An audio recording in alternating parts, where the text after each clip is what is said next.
سبح لله ما في السماوات وما في الأرض وهو العزيز الحكيم. Assalamualaikum warahmatullahi wabarakatuh.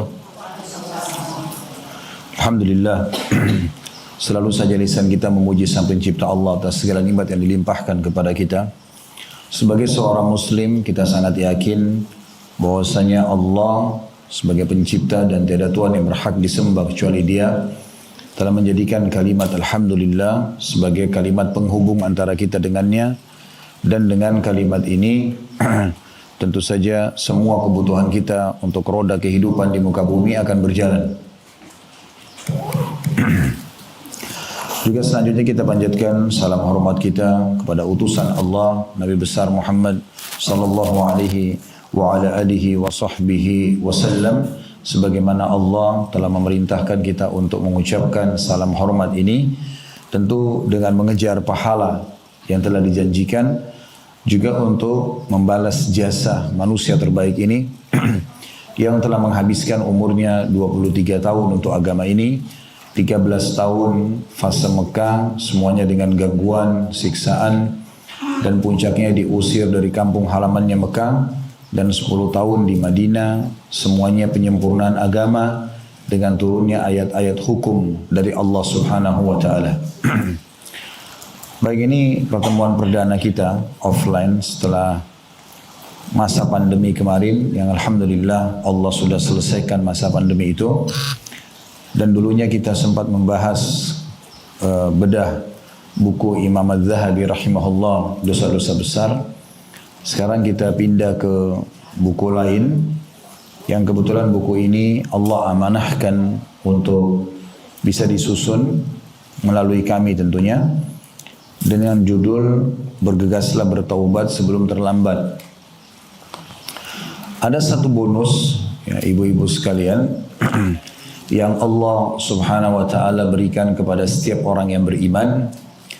Bonus ini dipastikan akan menjadi penyebab daripada semua fasilitas yang Allah janjikan, dari kesehatan, kekuatan, keturunan, kebutuhan materi, semuanya tidak terkecuali akan terpenuhi.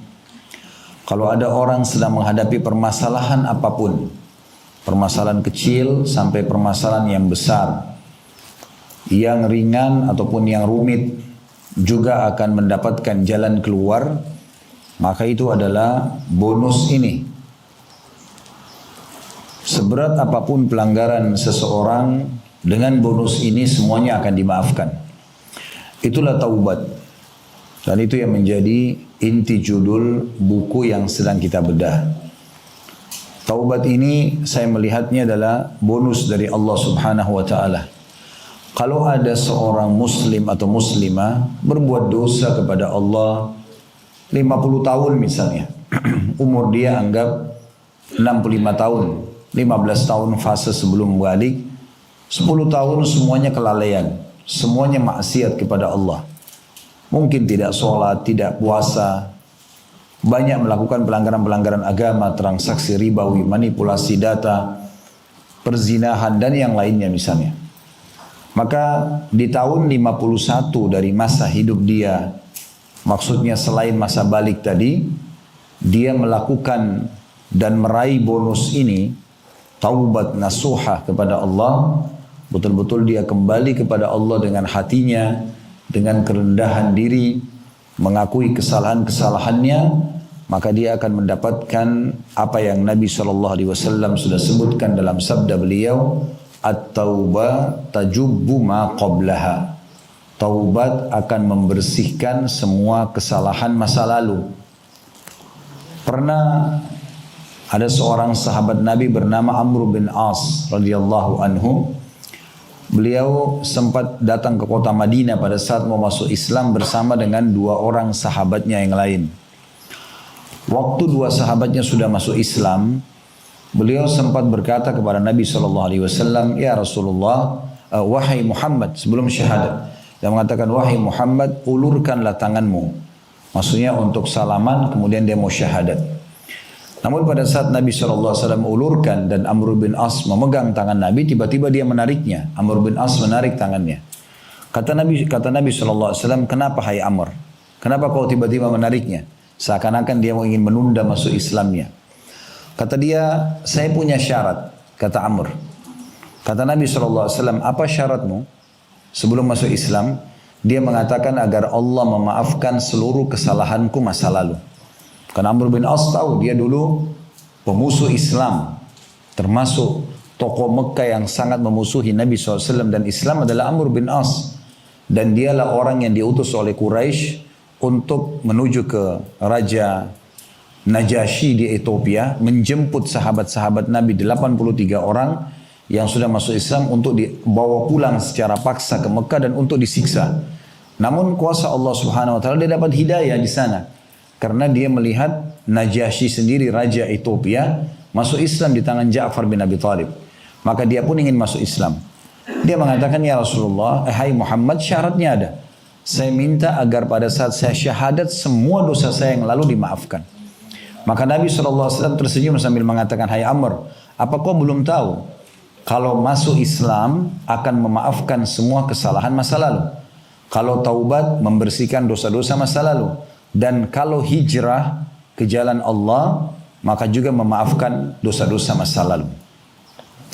Jadi ini sebuah bonus Bapak Ibu sekalian yang Allah Subhanahu wa taala berikan kepada kita, tentu bukan untuk dijadikan sebagai bahan permainan setiap saat kita bisa bertobat ya, sehingga sekarang sibuk dengan dosa dan dosa, bukan itu. Tapi yang kita maksudkan adalah bagaimana di saat seorang hamba memang ingin kembali kepada Tuhannya, Allah Subhanahu wa taala sangat gembira dengan taubat hambanya dan bisa menerima apapun ya, kesalahan hamba tersebut dan dimaafkan selama memang dia ingin kembali kepada Tuhannya. Nah ini kurang lebih judul buku yang sedang kita bahas ya.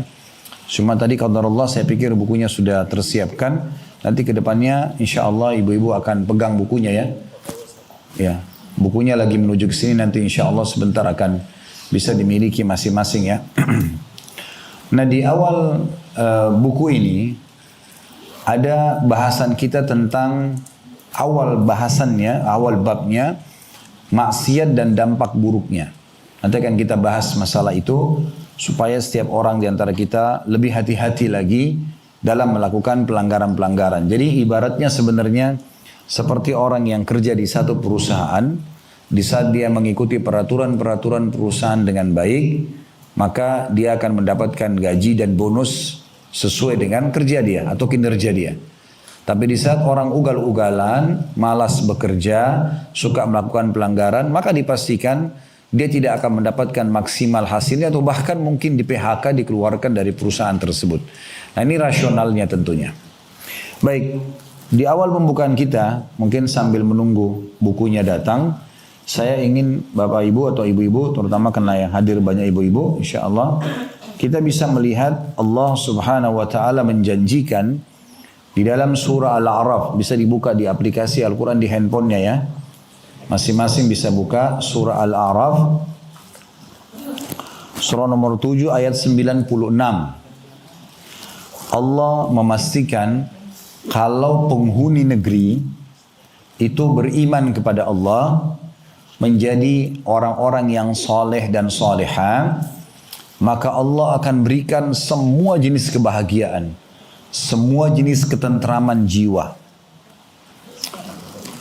Saya akan bacakan sekali lagi surah Al-A'raf, surah nomor 7 ayat 96, bunyi ayatnya, walau anna ahlal qura amanu wattaqau lafatahna alaihim barakatin minas sama'i wal ardi walakin kadzabu fa'akhadnahum bima kanu yaksibun. Ya, sudah dibuka ya ayat 96. Perhatikan terjemahannya. Jikalau, kata Allah, jikalau sekiranya penduduk negeri-negeri beriman kepada Allah, yakin Allah sebagai Tuhan dan bertakwa. Makna takwa patuh ya. Jadi apa yang Allah perintahkan dikerjakan, wajib ataupun sunnah. Apa yang Allah larang, yang haram dan makruh ditinggalkan. Maka pastilah, perhatikan ini bukan saya ngarang-ngarang, ini firman Allah. Ada tertera dalam Al-Quran, surah Al-A'raf ayat 96, dan akan terus ditilawakan oleh orang beriman sampai hari kiamat nanti. Pastilah kami akan limpahkan ya, kepada mereka keberkahan dari langit dan bumi. Maksudnya kami akan cukupkan kebutuhan mereka dari langit dengan hujan yang bermanfaat buat tumbuh-tumbuhan, buat hewan mereka, buat kebutuhan mereka.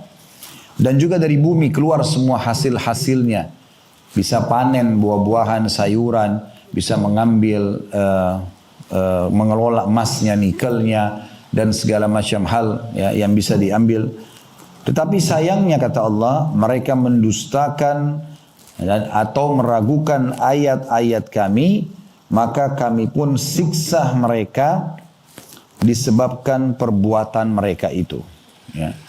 Jadi ayat surah Al-A'raf 96 ini memberikan gambaran kepada kita, kalau beriman akan dibahagiakan, kalau berdosa maka akan dihukum. Seperti itu sederhananya.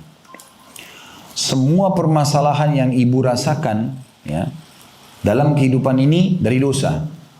Semua kenikmatan itu justru dari kepatuhan. Itu tolak ukurnya. Jadi kalau satu waktu pernah duduk merasa sumpek, merasa sedih, kadang-kadang tanpa sebab, atau ada saja orang yang mengganggu kita, ada hal-hal yang kita dirasa tidak nyaman, yang paling pertama introspeksi diri, bagaimana hubungan kita dengan Allah. Yang datang ke depan kita ini yang mengganggu kita, yang seakan-akan mereka ini adalah penjahat dan seterusnya, ini cuman sebab saja yang Allah datangkan. Allah bisa tidak datangkan mereka. Tetapi karena pelanggaran dosa yang kita lakukan, Allah datangkan orang-orang ini sebagai ujian.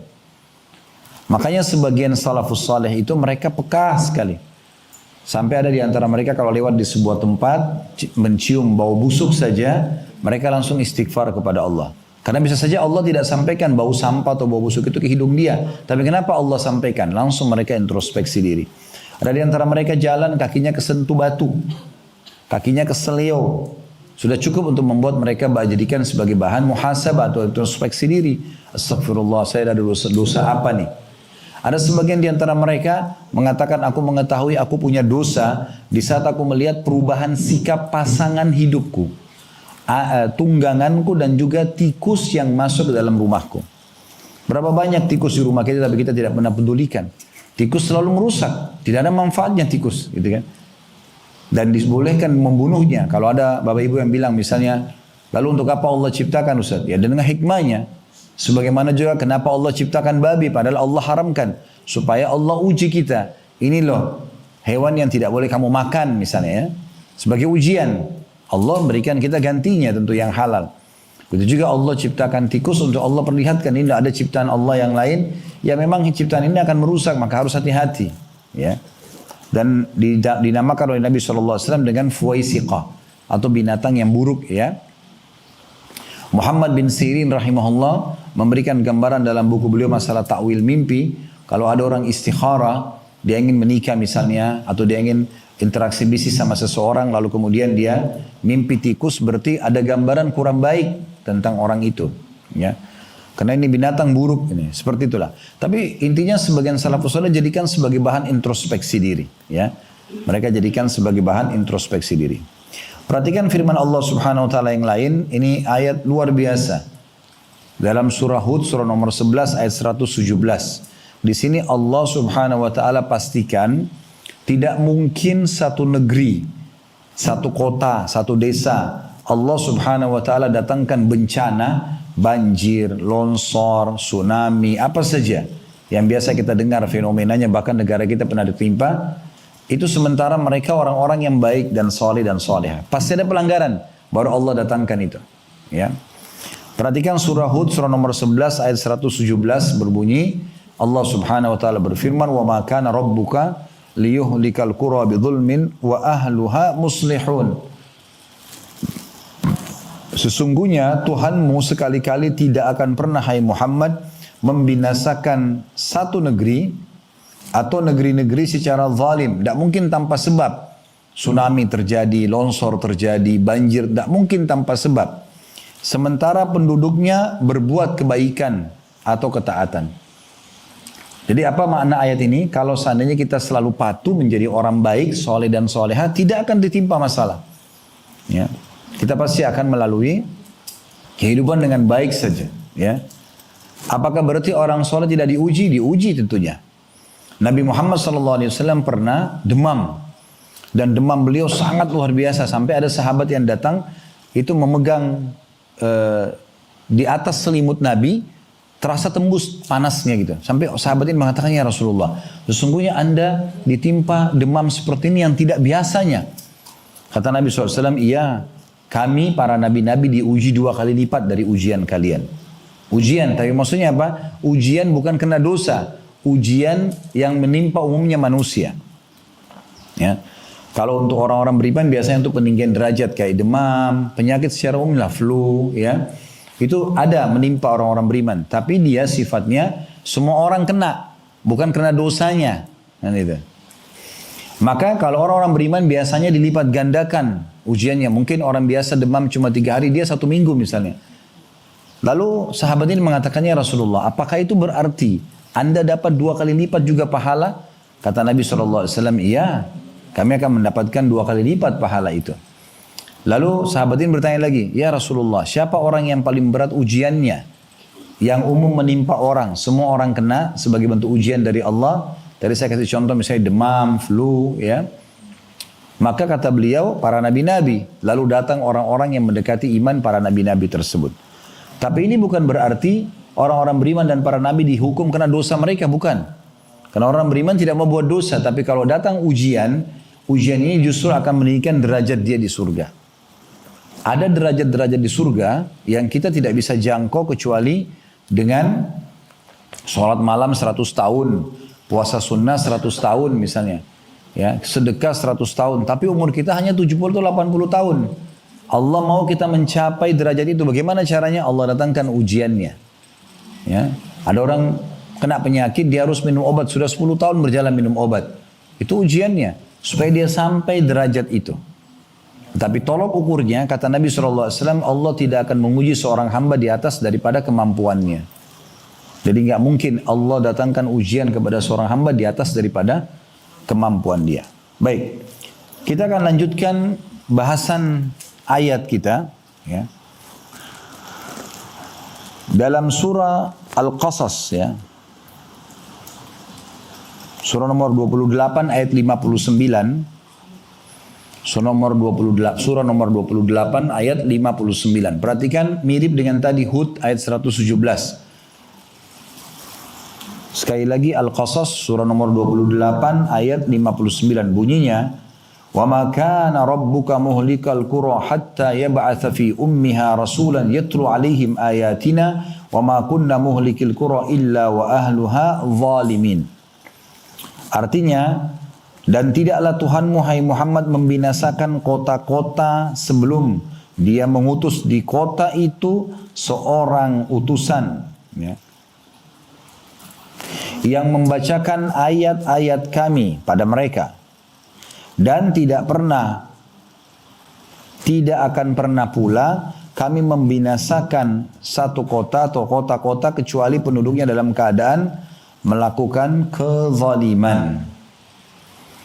Ya, jadi tidak mungkin Allah tiba-tiba pencipta langit dan bumi ini membinasakan satu negeri, satu kota, satu desa, satu komunitas tanpa ada pelanggaran dari mereka. Dan yang luar biasa juga, pelanggaran-pelanggaran yang terjadi itu biasanya sebelum datang hukuman besar, datang hukuman-hukuman kecil dulu. Contoh misalnya, kalau seseorang mau mencuri, biasanya ada peringatan-peringatan dari Allah tuh. Dia rasa takut dulu. Semua dosa biasanya dimulai dengan rasa takut dulu. Nah kalau dia engah, saya takut nanti ketahuan, nanti Allah hukum, nanti saya dipermalukan dan seterusnya, maka dia akan berhenti. Kalau dia berhenti selesai. Tapi kalau enggak datang, dia tetap nggak apa-apalah, tetap dilakukan sama dia, tetap dia mencuri misalnya. Biasanya kalau datangkan peringatan lain, ada teman yang lihat, ada teman yang nasihatin, tetap juga nggak mau dengar. Nah, terus saja begitu peringatan demi peringatan sampai akhirnya Allah datangkan hukuman yang besar yang memberhentikan dia dari kesalahannya tersebut. Dan perlu kita tahu ya, hukuman yang datang kepada seseorang dari Allah Subhanahu wa taala, walaupun berat itu di mata orang tersebut, sebenarnya kebaikan buat dia. Misal ada orang mencuri, sudah peringatan, rasa takut, ketahuan temannya, kemudian dipecat dari kantornya. Ada orang kan tetap pindah perusahaan, menipu lagi di sana, mencuri lagi. Nah ini semua terus terulang, akhirnya sampai satu waktu Allah permalukan yang besar sekali, ketangkap, dipublish di publik misalnya, dan seterusnya, sampai akhirnya dengan begitu dia berhenti. Sebenarnya di kacamata manusia dia sedang dipermalukan, tapi sebenarnya di sisi Allah Subhanahu wa taala itu bentuk kasih sayang. Karena kalau tidak dibongkar pada saat itu, dia akan terus dengan kesalahannya. Ada orang dengan peringatan lisan mau berhenti, ada orang tidak, nggak mau berhenti. Terus saja sampai nanti peringatan besar datang padanya, baru dia mau berhenti. Nah, jadi ini cara memahami cobaan-cobaan Allah Subhanahu wa taala. Kemudian teman-teman sekalian, kita juga bisa membaca surah Al-An'am, surah nomor 6 ayat 131. Saya bacakan, "Dzalika allam yakun rabbuka muhlikal qura bidzulmin wa ahluha ghafilun." Ketahuilah hai Muhammad, bahwasanya Tuhanmu tidak akan pernah membinasakan sebuah negeri ya secara zalim, sedangkan penduduknya masih dalam keadaan lengah atau tidak tahu. Ya, jadi Allah Subhanahu wa taala sebelum mendatangkan hukuman besar pasti datangkan peringatan-peringatan. Mungkin ibu dan bapak pernah lewati dalam hidupnya ada waktu pelanggaran yang terjadi, seringkali peringatan sampai kepada kita. Kadang-kadang dari orang terdekat, mungkin yang punya anak, kadang-kadang dari anaknya gitu, ya, yang ngomong, ibu jangan, ibu kok begini. Tapi kadang-kadang ada orang yang tidak mau peduli, kamu anak kecil ngerti apa? Padahal sebenarnya itu peringatan dari Allah melalui lisan anak tersebut, dia tidak tahu. Saya pernah, subhanallah, satu waktu pernah siang hari lagi istirahat di rumah, terus kemudian niat memang mau bangun sholat asar. Qadarullah, pas saya tertidur, bangunnya itu pas azan asar. Tapi bangunnya itu karena anak saya kecil datang. Umur 3 tahun datang. Bangunin. Abati azan. Saya waktu itu bangun, terus alhamdulillah wudu dan sempat sholat mendapatkan di awal waktu. Tapi saya sempat berpikir, subhanallah, Allah gerakkan anak ini yang membangunkan saya. Dia tidak ngerti apa-apa anak ini. Cuma dia tahunya kalau azan saya biasa ke masjid gitu aja. Jadi ada peringatan kadang-kadang dari orang terdekat kita. Mungkin dari suami, mungkin dari istri, mungkin dari sahabat dekat. Kok kamu begitu? Kamu nggak takut ya? Ini peringatan semua, jangan lihat orang itu. Tapi lihat pesan yang diucapkan dari lisannya. Itu semua dari Allah Subhanahu wa ta'ala. Makin orang engah, kemudian dia berhenti, maka makin selamatlah dia. Tapi kalau dia tidak melakukan itu, maka akan jadi masalah yang besar buat dia tentunya. Ya. Jadi kita harus tahu dari ayat-ayat ini bagaimana pekahnya Allah Subhanahu wa ta'ala mengingatkan kepada kita jauh sebelum kita diciptakan tentang ya, Allah akan memberikan kemakmuran, kebahagiaan bagi orang yang patuh, menjalankan perintah, apalagi memang itu tujuan dasar kita hidup ya. Dan Bapak Ibu tidak asing lagi dengan firman Allah Subhanahu wa ta'ala surah Az-Zariyat ayat 56 ya. "Wa ma khalaqtul jinna wal insa illa liya'budun." Aku tidak ciptakan jin dan manusia kecuali untuk beribadah kepadaku. Nah jadi kalau ada yang nanya begini, Ustaz, apakah saya memang hidup di muka bumi ini untuk sholat? Jawabannya iya.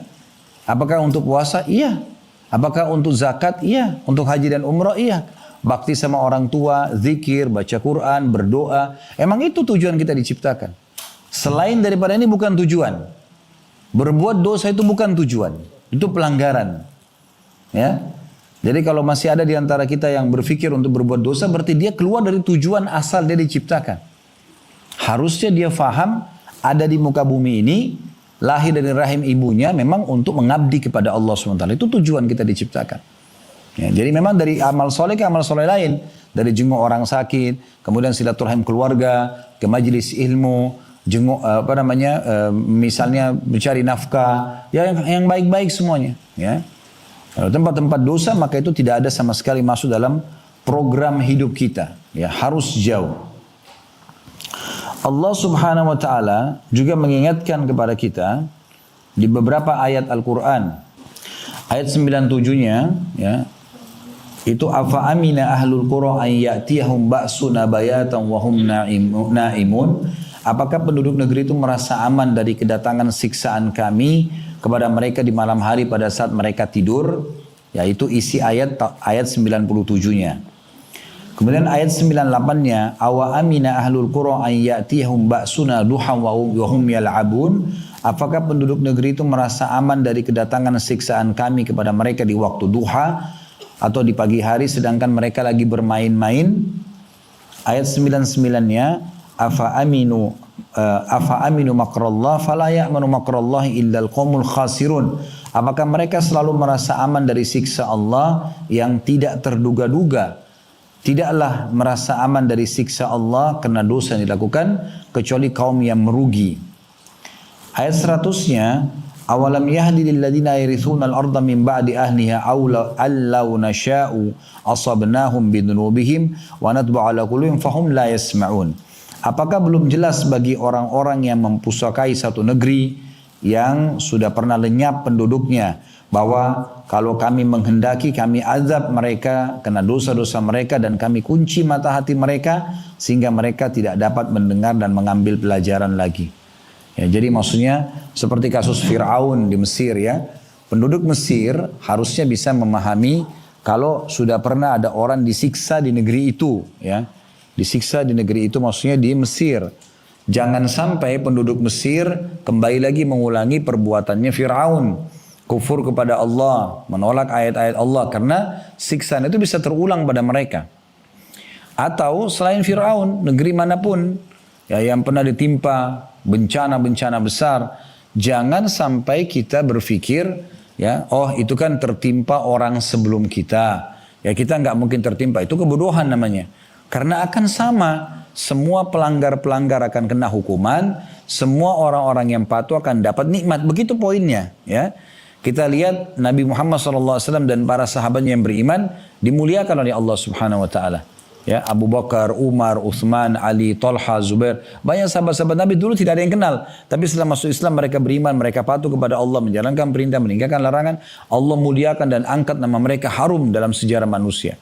Dan berapa banyak yang tadinya kufur kepada Allah dikenal di tengah-tengah masyarakatnya kayak Abu Lahab, Abu Jahal, ya, Umayyah bin Khalaf, Rabi, Syaibah dan yang lainnya. Mereka terkenal di masa itu. Tapi akhirnya habislah sejarah mereka dan habis semua harta mereka, keturunan mereka tidak dikenang lagi itu dengan kekufuran mereka. Maka semua yang patuh kepada Allah akan sama akibatnya. Semua orang yang durhaka sama Allah akan sama akibatnya. Yang patuh akan diberikan kenikmatan dan dimuliakan, diharumkan namanya. Orang yang melakukan kemaksiatan akan dihukum dan disiksa. Itu poinnya. Baik teman-teman sekalian. Allah Subhanahu Wa Taala datangkan banyak peringatan. Itu memang untuk menakut-nakuti kita. Jadi kalau ada perasaan takut setelah berbuat dosa. Itu memang tanda-tanda dari Allah. Ya. Mungkin setiap orang di antara kita pernah buat dosa terus dia merasa takut dengan dosa itu. Nah itu peringatan dari Allah SWT. Itu Allah sebutkan dalam surah Isra, surah nomor 17 ayat 59. Surah Isra, surah nomor 17 ayat 59. Yang bunyinya, وَمَا نُرْسِلُ بِالْآيَاتِ إِلَّا تَخْوِيفًا. Ya, dan kami tidak mengutus atau memberikan tanda-tanda ya, kebesaran kami kecuali memang untuk menakut-nakuti.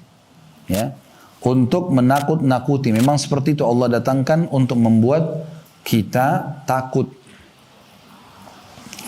Juga bisa dilihat surah At-Taubah, surah nomor 9 ayat 126. Surah At-Taubah, surah nomor 9 ayat 126. Bunyinya, awala yarawna annahum yuftanuna fi kulli amin marratan aw marrataini thumma la yatubuna wa la hum yadhakkarun. Artinya kata Allah, tidakkah mereka memperhatikan bahwa mereka diuji sekali atau dua kali setiap tahunnya dan mereka tidak juga bertaubat dan tidak mengambil pelajaran. Dalam satu tahun ada saja ujian Allah datang tuh pada kita. Apakah ujian ke diri kita sendiri atau ujian di sekitar kita? Tujuannya agar kita kembali, ya, agar kita kembali kepada Allah Subhanahu Wa Taala.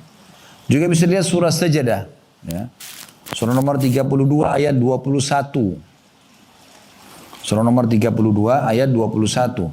Yang bunyinya walanudhiqannahum minal adzabil adna dunal adzabil akbari la'allahum yarji'un. Dan sungguhnya kami benar-benar akan memberikan kepada mereka sebagian azab yang dekat, maksudnya di dunia, sebelum datangnya azab yang besar di akhirat. Mudah-mudahan mereka kembali ke jalan yang benar. Ya. Jadi Allah ingatkan kita ini, semua yang datang itu, ujian-ujian, itu sebenarnya supaya kita kembali kepada Allah subhanahu wa ta'ala. Kalau dalam selanjutnya surah Yunus, surah nomor 10 ayat 13. Di sini Allah ingatkan kita apa yang tadi saya bahasakan. Surah Yunus surah nomor 10 ayat 13 ya. Bagaimana kalau kita mengikuti pelanggaran-pelanggaran yang telah dilakukan oleh umat sebelum kita, akibatnya akan sama. Kita ikuti orang-orang yang patuh sebelum mereka patuh, kita akan sama akibatnya. Ya. Allah berfirman dalam surah Yunus surah nomor 10 ayat 13, "Walaqad ahlaknal quruna min qablikum lamma zalamu wa ja'atuhum rusuluhum bil bayyinati wa ma kanu liyu'minu kadzalika najzil qaumal mujrimin." Ya. Artinya, dan sesungguhnya kami telah membinasakan umat-umat sebelum kamu ketika mereka berbuat kezaliman. Dosa maksudnya. Padahal rasul-rasul mereka, kalau di masa kita kan Nabi Muhammad SAW, tapi beliau sudah meninggal. Penyambung lidah Nabi adalah para ulama dan para da'i. Ya, kami ini hanya bisa mengingatkan Bapak Ibu dengan mikrofon seperti ini, hadir di pengajian, live di medsos di masa kita sekarang. Tapi kami nggak mungkin ke rumah Bapak Ibu, satu-satu kami ketuk, nggak boleh ini, nggak boleh itu Bu. Cukup dengan seperti ini. Orang yang cerdas menangkap dan mengambil pelajaran gitu. Ya. Telah datang rasul-rasul kepada mereka, ya, dengan membawa keterangan-keterangan yang nyata. Kayak tadi kita bilang, coba buka surah ini, ayat sekian gitu kan. Tapi sekali-kali mereka tidak hendak beriman. Demikianlah kami memberikan balasan kepada orang-orang yang berbuat dosa. Ya. Nabi Muhammad SAW, Bapak Ibu sekalian, sering kali gelisah kalau lihat mendung. Ya. Kalau kita lihat mendung kan biasanya kita santai aja. Yang kita tahu mendung mau turun hujan. Kalau Nabi Muhammad SAW tidak, gelisah benar beliau. Mondar-mandir kalau ada mendung itu. Sampai Aisyah pernah bertanya, "Ya Rasulullah, ada apa? Kenapa anda mondar-mandir seperti ini?" Kata Nabi SAW, "Wahai Aisyah, apa jaminannya di belakang awan mendung ini siksa atau nikmat?" Sekarang bisa saja ini siksaan. Mungkin datang tiba-tiba petir menyambar, turun hujan badai yang merupakan hukuman karena ada dosa. Kita tidak tahu. Atau dia memang rahmat, turun hujan memang rahmat. Sampai hujan itu benar-benar sudah turun, beliau lihat air hujan turun, bukan siksaan, baru Nabi SAW tenang. Karena banyak umat-umat sebelum kita, Bapak Ibu sekalian, sebelum mereka disiksa, kayak kaumnya Nabi Saleh, ya, kaum Samud, ya, kemudian kaumnya Nabi Shu'aib, ya, kaumnya Nabi Lut, kaumnya Nabi Ibrahim, ya, yang dipimpin oleh Raja Namrud, ya, kemudian Fir'aun, kaumnya Nabi Musa, banyak. Mereka itu sebelum Allah siksa, justru di hari-hari terakhir sebelum mereka disiksa, itu Allah sehatkan badan mereka, Allah buat hidup mereka gembira, harta mereka melimpah, ternak mereka jadi sehat, begitu. Karena memang sudah Allah tahu ini makan lalai. Di masa kelalaian itulah Allah siksa mereka. Oleh karena itu hati-hati ya, jangan bilang, kok Ustadz orang itu banyak dosanya tapi Allah kasih nikmat banyak, tetap hartanya melimpah. Kembalikan kepada hadis Nabi SAW. Kata Nabi SAW, kalau engkau melihat nikmat melimpah pada seorang hamba yang melakukan dosa, maka pastikan itu adalah tadarruj, tahapan siksaan. Allah memang mau siksa dia dengan itu gitu. Ya. Berapa banyak orang yang memakan harta haram, Allah lahirkan dari keturunan dia pembunuh dia sendiri. Akhirnya anak itu merebut harta warisan, dibunuh ayahnya, dibunuh ibunya. Atau durhaka dengan orang tuanya dan seterusnya. Jadi banyak orang tidak sadar dengan masalah seperti itu. Ibnu Qayyim rahimahullah, ini ada satu statement menarik dari buku beliau Ad-Da' wa Dawa, ya, di halaman 46. Saya terjemahkan saja. Dalam satu riwayat beliau mengatakan, pernah ada dua orang datang menemui Ummul Mukminin Aisyah radhiyallahu anha. Dan dua orang ini bertanya tentang masalah gempa. Ya, sekarang ini lagi masa gempa ya, terjadi gempa gitu. Wahai Ummul Mukminin, wahai ibunya orang-orang beriman, beritahukan kepada kami apa yang Anda ketahui tentang gempa. Karena kan ini unik, datang hitungan detik, rusak semuanya ya. Sekarang di Turki terjadi tuh, sama Syria, berapa ribu korbannya, hitungan detik. Kalau gempa itu terjadi 1 menit, mungkin dunia ini semua hancur, hitungan detik. Dan tidak ada satu ahli pun bisa membendung itu. Di Jepang itu terkenal para ilmunya dengan teknologi canggih. Bahkan mereka, saya pernah lihat cuplikannya secara ilmiah, mereka membuat bangunan-bangunan anti gempa. Ya. Tapi karena mereka tidak beriman sama Allah, mereka tidak punya konsep apa yang kita punya ini, maka mereka tidak sadar. Justru pada saat terjadi gempa, rumah yang paling pertama, building yang pertama hancur, building yang mereka banggakan itu. Kuasa Allah SWT. Ya. Maka Aisyah berkata, perhatikan perkataan Ummul Mukminin Aisyah radhiyallahu anha. Bila mereka telah menghalalkan zina, di mana-mana orang boleh lakukan, mengkonsumsi minuman keras, ya masuk dalamnya ini tentu narkotika, memainkan alat-alat musik, maka Allah cemburu di langit sana, dan Allah berfirman kepada bumi, goncangkan dirimu, gempa. Kemudian jika mereka taubat kembali kepada Allah dan meninggalkan pelanggaran mereka, maka akan kembali aman. Jika tidak, maka Allah akan menghancurkan bumi mereka, ya, tempat mereka hidup bersamaan dengan mereka pun dibinasakan. Nah, jadi ini perkataan Aisyah radhiyallahu anha. Jadi tidak mungkin terjadi tanpa sebab. Allah itu kan sifatnya Ar-Rahman, Ar-Rahim, Maha Pengasih, Maha Penyayang. Jadi Allah itu tidak mau menyiksa kita. Tapi kalau sudah datang siksaan dan cobaan itu berarti ada sesuatu yang kita lakukan dari pelanggaran. Sederhananya begitu. Jadi selalu introspeksi diri, itu yang dimaksudkan ya. Pernah dengar kaumnya Nabi Yunus? Nah, Nabi Yunus pernah dengar ya? Berdakwah di satu wilayah namanya Nainawa, di wilayah Irak. Nah, satu-satunya umat yang Allah selamatkan di saat siksa sudah datang ke mereka, kaumnya Nabi Yunus. Kaum Nabi Lut, Allah binasakan, homoseksual. Kaumnya Nabi Saleh, kaum Samud, karena membunuh untanya Nabi Saleh, disiksa. Kaumnya Nabi Shu'aib, mereka curang di timbangan, Allah siksa, gitu kan? Kaumnya Nabi Hud, kaum Ad, Allah hukum, karena mereka sombong, ya.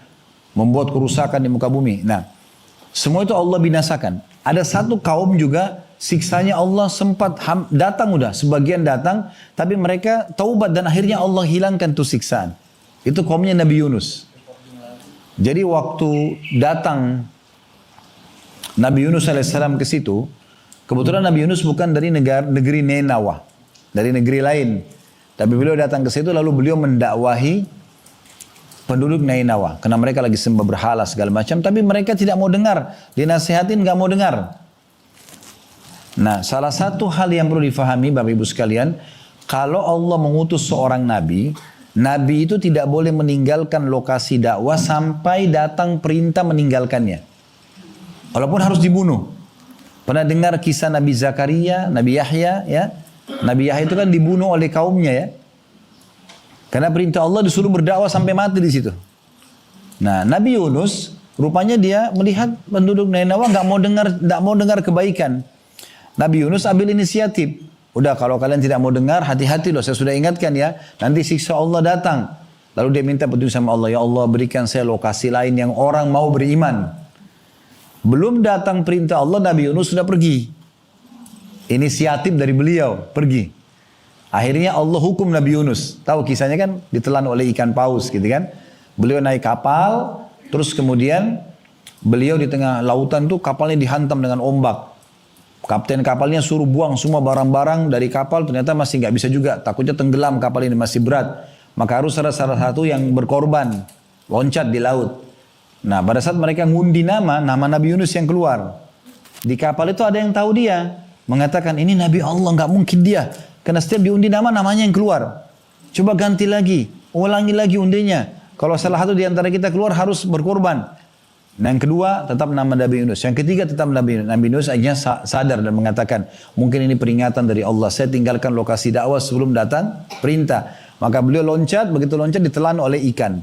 Nah di dalam perut ikan, kata Allah SWT dalam Al-Quran, kalau bukan dia termasuk orang yang suka bertasbih, banyak bertasbih, maka dia akan tinggal di perut ikan itu sampai hari kiamat. Allah hukum. Tapi kalau dia bertasbih, zikirnya masyhur, la ilaha illa anta, subhanaka inni kuntu minadh dhalimin. Sampai dijadikan doa ini, zikir ini kata Nabi SAW, siapa yang membaca doa ini sebelum berdoa, ya, zikir ini sebelum berdoa, doanya akan diijabah. La ilaha illa anta subhanaka inni kuntu minadh dhalimin. Itu terus diulangi. Tidak ada Tuhan yang berhak disembah kecuali Engkau, aku termasuk orang zalim. Dia akuin dosanya. Sampai Allah muntahkan kembali dari mulut ikan paus. Nah, ini Nabi Yunus. Kaumnya waktu Nabi Yunus pergi, Allah datangkan hukuman. Gelap langit, kemudian turun hujan, dari bumi juga sudah mulai keluar air. Masyarakat negeri Nainawa mulai berantakan, mereka ketakutan melihat itu. Lalu kepala suku mereka atau raja mereka itu sadar. Tiba-tiba dia mengatakan, sebentar, dengarkan saya. Dia naik di atas satu rumah yang besar, dia naik ke atas lalu dia mengatakan, dengarkan saya. Tidak ada untungnya kalian melarikan diri sekarang. Ini kalian langit semuanya gelap. Bumi sudah keluar air. Ini nggak mungkin. Ini kayaknya siksa yang diancam oleh Nabi Yunus. Sekarang kita coba beriman kepada Tuhannya Nabi Yunus. Ayo semuanya sujud menyatakan iman kepada Allah. Di saat itu semuanya sujud mengatakan iman kepada Allah. Uniknya berhenti, mendung itu hilang, air hujannya berhenti, air yang muncul juga dari bumi tenggelam kembali. Maka Allah selamatkan mereka. Nah ini bayangkan ya, siksa sudah mulai datang, masih bisa selamat, tapi syaratnya taubat, kembali kepada Allah Subhanahu Wa Taala. Nah itu yang Allah gambarkan dalam Al-Quran. Bisa dilihat di surah Yunus, surah nomor 10 ayat 98. Ya. Ayat 98 itu menggambarkan tadi. Kata Allah Subhanahu wa taala, "Falaula kanat qaryatun amanat fanafa imanuha illa qauma Yunus lamma amanu ya, fatahna atau kashafna anhum adzabal khizyi fil hayatid dunya wa matta'nahum ila hin." Ya. Kata Allah SWT, dan mengapa tidak ada penduduk satu kota atau negeri yang beriman, lalu imannya itu bermanfaat untuk mereka selain kaum Yunus. Ya. Kata Allah, tak kala mereka kaum Yunus itu beriman, kami ya, angkat atau kami hilangkan azab yang menghinakan dari mereka di kehidupan dunia, dan kami berikan kesenangan kepada mereka sampai waktu ajal mereka datang. Nah, jadi ini kisah tentang kaum Nabi Yunus. At-Tabari rahimahullah mengatakan dalam tafsir beliau di jilid 17 halaman 478 bahwa pernah terjadi gempa di Kufah. Tahu Kufah bu ya? Bapak Ibu sekalian, itu Kufah salah satu kota di Irak. Pernah Abdullah bin Mas'ud, sahabat Nabi, pernah tinggal di sana, dan pernah terjadi pada saat itu ya gempa di sana. Maka beliau berkata, wahai sekalian manusia, sesungguhnya Allah menginginkan kalian segera taubat kepadanya. Maka segeralah kembali kepadanya. Dengan gempa ini segera kembali kepada Allah. Artinya kalau tidak, akan datang gempa-gempa susulan lainnya. Nah seperti itu. Begitu juga disebutkan, dinukil oleh Ibnul Jauzi dalam buku beliau namanya Zadul Masir fi Ilmu Tafsir. Ya. Di halaman 486, bahwasanya Abdullah bin Zubair radhiyallahu anhu, sahabat Nabi yang lain. Tadi kan Abdullah bin Mas'ud, ini Abdullah bin Zubair. Setiap kali mendengarkan suara guntur, nah kita kalau musim hujan begini kan sering suara guntur ya. Setiap kali dia dengar guntur, dia selalu mengatakan, innahu wa'idun syadidun li ahlil ard. Ketahuilah ini benar-benar peringatan yang sangat tegas untuk semua penduduk bumi.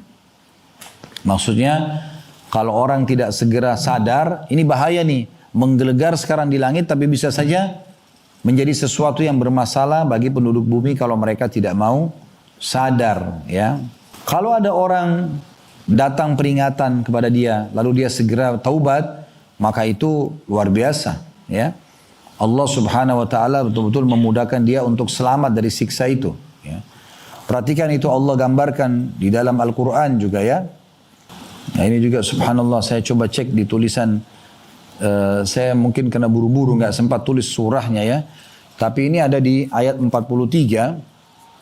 Allah mengatakan falaula idja'ahum ba'suna tadarra'u walakin qasat qulubuhum wa zayyana lahumus syaitanu ma kanu ya'malun. Maka mengapa mereka tidak memohon kepada Allah dan tunduk merendahkan diri kepadanya ketika datang siksaan kepada mereka. Bahkan hati mereka menjadi lebih keras ya, dan syaitan pun menghiasi perbuatan mereka dan membaguskan perbuatan mereka itu atau apa yang selalu mereka kerjakan. Falamma nasu ma dzukkiru bi fatahna 'alaihim abwaaba kulli syai'in hatta idza farihu bima utu akhadnahum baghtatan fa idahum mublisun. Maka tak kala mereka melupakan peringatan ya, yang telah kami datangkan atau yang telah sampai kepada mereka, diberikan kepada mereka, kami pun akhirnya membukakan semua pintu-pintu kesenangan ya, untuk mereka sehingga apabila mereka telah lalai maka tiba-tiba adab kami datang kepada mereka sekonyong-konyong dan ketika itu pula mereka berputus asa. Ayat selanjutnya, faquti adabirul qaumil ladzina zalamu walhamdulillahi rabbil alamin. Maka orang-orang zalim itu dimusnahkan sampai ke akar-akarnya, maka segala puji bagi Allah Tuhan alam semesta. Ya. Selanjutnya ada surah Ar-Rum, surah nomor 30 ayat 41. Allah memastikan di dalam ayat ini, Ar-Rum, surah nomor 30 ayat 41, kalau apapun yang terjadi dari kerusakan-kerusakan itu memang kena pelanggaran manusia ya. Allah berfirman, "Dhahara al-fasadu fil barri wal bahri bima kasabat aydin nasi liyudhiqahum ba'da alladhi amilu la'allahum yarji'un." Telah nampak kerusakan di darat dan di bumi ya, disebabkan karena perbuatan tangan manusia. Akhirnya Allah merasakan kepada mereka sebagian akibat perbuatan mereka agar mereka kembali ke jalan yang benar. Ya. Jadi semua itu peringatan-peringatan dari Allah subhanahu wa ta'ala. Ali bin Abi Thalib berkata, yang aneh adalah orang binasa padahal bersamanya keselamatan atau keselamatan bersamanya. Lalu orang-orang bertanya, apa yang Anda maksudkan? Ya. Orang bisa terkena gempa, banjir, penyakit kronis, ya, kemiskinan, kesusahan hidup, gitu kan. Padahal keselamatan bersamanya. Maka orang bertanya, apa yang Anda maksudkan? Keselamatan apa? Bagaimana caranya orang kalau kena penyakit kronis mudah sembuh? Bagaimana orang kalau kena gempa, banjir, ya, kemudian kemiskinan, kesusahan hidup? Bagaimana caranya supaya dia bisa keluar? Kata Ali bin Abi Thalib, istighfar. Ya. Memohon maaf kepada Allah subhanahu wa ta'ala. Itu aja sebenarnya kuncinya. Berarti sumber semua permasalahan kita adalah dosa, pelanggaran. Dan caranya taubat. Kan gitu. Qatada berkata rahimahullah, sungguh Al-Quran menunjukkan kepada kalian penyakit dan sumber permasalahan. Berikut obatnya. Penyakit kalian adalah dosa dan obatnya adalah istighfar. Disebutkan dalam tafsir Ibnu Katsir di jilid 7 halaman 2319 ya. Jadi perkataan Qatada ini luar biasa gitu. Bagaimana memberikan kesimpulan kepada kita bahwasanya sumber permasalahan banyak manusia adalah dosanya gitu. Cuma kadang-kadang manusia tidak mau menyadari masalah itu ya. Baik, nanti kalau bukunya sudah datang bisa dibuka nanti dibaca di rumah ya. Kita masih di halaman-halaman pertama di sini ya. Saya akan bacakan dulu inti bahasan kita di 2 lembar kurang lebih pertama ya, di halaman 1 sampai di halaman 3 ya di buku kita ini. Tentang masalah dampak atau maksiat dan dampak buruknya. Saya katakan di buku ini, karena kebetulan Allah amanahkan kami yang menyusunnya, maksiat kepada Allah ya, memiliki dampak yang sangat buruk ya, bagi pelakunya. Bumi yang baik, kemudian rumah yang mewah, kendaraan yang berkelas, jabatan yang tinggi, semua akan terasa hampa bagi pelaku kemaksiatan. Dada pelaku dosa akan terasa sempit, pikiran tidak karuan, dan selalu dibayang-bayangi ketakutan jika kemaksiatannya diketahui oleh orang. Nah ini awal paragraf yang kami susun ya. Dari orang subhanallah yang buat maksiat itu, mau semewah apapun fasilitas yang dia milikin, tetap aja pikirannya tidak karu-karuan, hatinya nggak tenang, gitu kan? Karena dia ketakutan dengan dosa itu, dan Allah memang datangkan itu peringatan tadi, rasa takut itu supaya dia kembali kepada Tuhannya. Syukurlah kalau orang dulu di majelis ilmu seperti ini jadi tahu ya. Tapi banyak orang tidak tahu masalah itu. Mereka malah ke diskotik lagi, mereka tambah mabuk lagi, mereka tambah buat dosa lagi, akhirnya tambah kacau.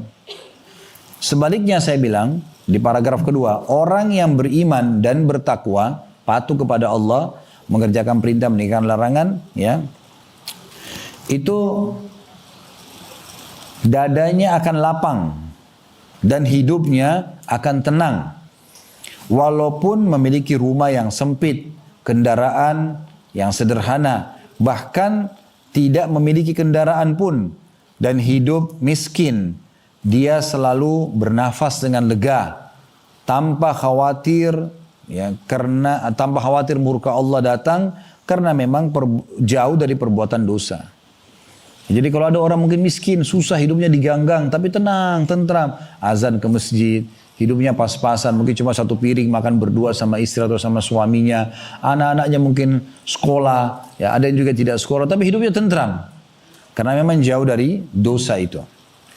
Demikian fitrah manusia, saya bilang ya, akan merasa tenang dengan ketaatan dan gelisah dengan kedurhakaan atau maksiat. Dosa dan maksiat akan mendatangkan ya, efek buruk. Ya. Akan mendatangkan titik hitam dalam hati manusia. Ibarat sebuah kerajaan, hati adalah raja dalam tubuh manusia. Sedangkan bagian tubuh yang lain adalah tentaranya. Jika hati itu baik, maka akan memerintahkan kepada yang baik. Jika dia buruk, maka akan diperintahkan dengan buruk. Jadi kalau kita buat dosa, nanti kita bacakan hadisnya sebentar, hati kita itu kayak ada titik hitamnya. Kapan kita buat lagi, titik hitam lagi. Terus begitu, sampai bisa hatinya akan sangat kelam, rusak. Jadi peringatan apapun datang tidak tersentuh lagi dia. Ada juga orang yang kalau berbuat amal soleh, dia akan dititik, sebaliknya kalau orang berbuat amal soleh, hatinya akan dititikin dengan cahaya putih. Kalau dia berbuat amal soleh lagi, cahaya putih lagi. Sampai hatinya terang benderang. Bahkan bisa menerangi orang lain gitu. Nah jadi hati itu terpengaruh sekali dengan ketaatan dan kemaksiatan. Nah diibaratkan hati seperti raja. Ya. Kata Nabi SAW, wa inna fil jasadi mudgha, idha salahat salahal jasadu kullu, wa idha fasadat fasadal jasadu kullu, ala wahiyal qalb. Ketahuilah pada setiap tubuh ada segumpal darah, ya, yang apabila baik maka baiklah tubuh tersebut, dan apabila rusak maka rusaklah tubuh tersebut. Ketahuilah dia adalah hati. Sementara hadis tentang masalah titik hitam yang akan menggelapkan hati manusia, bahkan mengeraskan lebih keras daripada batu, adalah sabda Nabi SAW, innal abda idha akhta khati'atan nukitat fi qalbihi nuqtatun sauda. Kalau seorang hamba berbuat dosa, maka Allah akan ya, torehkan atau letakkan dalam hatinya satu noda hitam. Fa'idha huwa naza'a wastaghfara wa taba suqila qalbu. Kalau dia ya segera beristighfar dan bertaubat, maka noda itu akan diangkat dari hatinya. Wa in 'ada zida fi hatta ta'lu wa qalbah. Tapi kalau dia kembali berbuat dosa lagi, maka noda-noda itu akan semakin bertambah hingga menghitamkan semua hatinya. Wa huwa ar-ran alladzi dzakarallahu kallaba ar-rana ala qulubi ma kanu yaksibun. Dan itulah yang dimaksud dalam firman Allah Subhanahu wa taala, sekali-kali tidak demikian, sebenarnya apa yang mereka lakukan dari dosa-dosa itu telah menutupi hati mereka. Penjelasan dari surah Al-Mutaffifin, surah nomor 83 ayat 4. Jadi kalau seseorang terus-menerus mengulangi dosa-dosanya, titik hitam di hatinya akan terus bertambah hingga mengubahnya menjadi hitam, kelam dan keras. Sampai peringatan apapun tidak akan menyentuh dia. jadi begini, ada orang kadang-kadang dia hanya sekedar melihat ada atau mendengar informasi tentang ada orang meninggal dunia, sudah cukup membuat dia takut. Ya. Takutnya itu jangan sampai dia juga meninggal tapi amalnya masih sedikit atau masih ada dosa yang belum diampuni. Itu sudah luar biasa, itu tanda keimanan ya.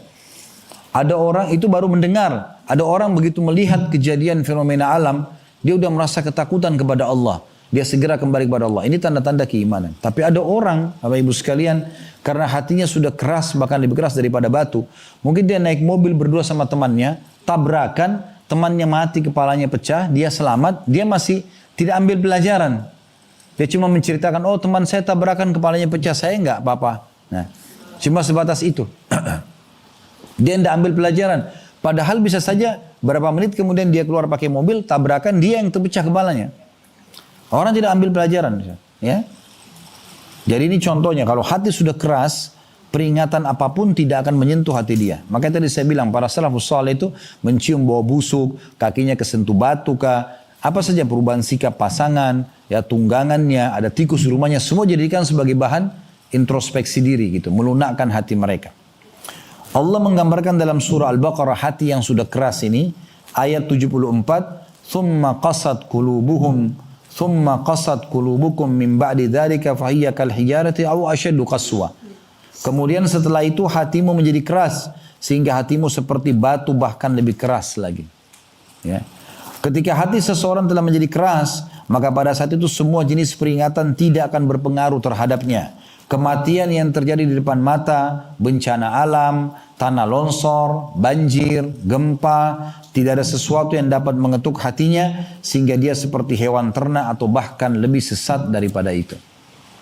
Nah ini yang na'udzubillah, kalau ada orang yang tidak merasakan apa-apa dari ya kebaikan-kebaikan Allah Subhanahu wa taala, tidak peka untuk mensyukuri nikmat Allah, tidak peka untuk segera kembali meninggalkan dosa kepada Allah, maka dia akan kena seperti apa yang telah mengena orang-orang yang melanggar sebelum mereka atau sebelum dia gitu.